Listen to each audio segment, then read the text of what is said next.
Hey, and welcome to Step by Step through Mark's Gospel. Jesus doesn't play by our rules.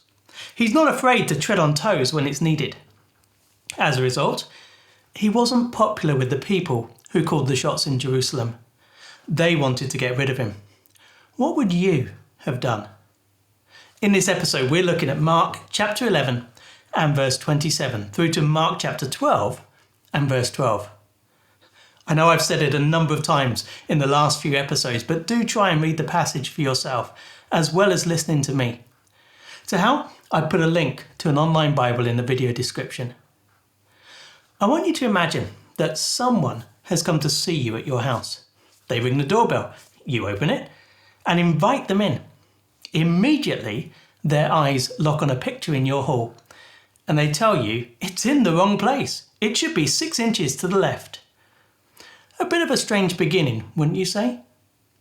You choose not to respond and invite them to join you in the kitchen while you make a cup of tea for you both.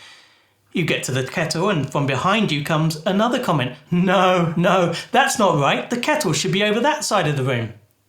It turns out the tea bags, the fridge, as well as the cups are all in the wrong place too. By this time, you're probably struggling to keep hold of a semblance of patience. Let's go to the lounge, you announce. Walking in, you turn to look at your guest. You see their eyes taking in all the details. You see the look of disapproval. A switch goes in your head, or at least it would in mine. Who does this person think they are, coming into my house and telling me I've got it all wrong? Now, if you take that and dial it up a few notches, you're probably approaching how the leaders in Jerusalem were feeling about Jesus. Apart from the fact that the Romans were ultimately in charge, they'd got life how they wanted it. They were looked up to and seen as important. Everyone was impressed with them and the lives that they lived. They had respect, position, and prominence. Then along comes Jesus, and he wasn't afraid to call them out, to tell them in front of everyone that they weren't as good as they thought they were. Then, when he came to Jerusalem, he'd gone to the temple and poured petrol on the fire by driving out the market they'd installed there. They were mad and ready to go to battle. In Mark chapter 11 and verse 28, they tried to land the first punch with a question. By what authority are you doing these things, they asked, and who gave you the authority to do this? At first sight, it might seem an innocuous question.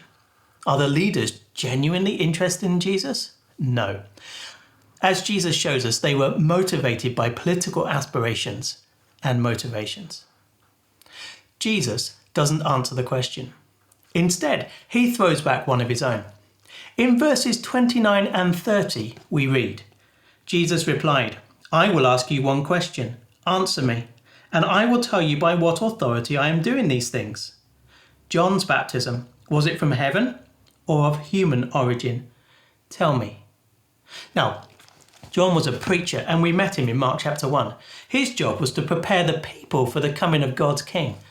The people thought of John as a prophet from God, but the leaders weren't so keen. How would they answer Jesus? In verses 31 and 32, Mark tells us about the conversation they have with each other. They discussed it among themselves and said, if we say from heaven, he will ask, then why didn't you believe him? But if we say of human origin, they feared the people, for everyone held that John really was a prophet. Eventually, they give their reply. They wouldn't commit to a yes or a no, but just said, we don't know. To me, this shows the hearts of the leaders. What were they interested in? It wasn't truth or understanding. It was the opinion of the people around them. They wanted to look good in the minds of others. They wanted their support and praise. Jesus challenged that ideal, and they didn't like it. Having exposed the motive behind the question, Jesus goes further and explains what's really happening. He does this with a parable about a vineyard which is leased to some tenants. As part of the lease, some of the fruit was to be given to the owner each year. The harvest comes around and a servant is dispatched to receive the fruit. What did the tenants do? They beat him up. In the parable, this happens several times until eventually the owner sends his son. Surely this time they will listen. No. This is what Jesus says. But the tenants said to one another, "This is the heir. Come, let's kill him, and the inheritance will be ours." What did they do? They didn't listen. Instead, they killed the son. In verse 9, Jesus asks a question. "What then will the owner of the vineyard do? He will come and kill those tenants and give the vineyard to others." What's this all about? In the parable, the owner of the vineyard represents God. The tenants represent the leaders in Jerusalem. God had sent his messengers, but they had been rejected. Now, in Jesus, he'd sent his son. How would they treat him? Well, we know.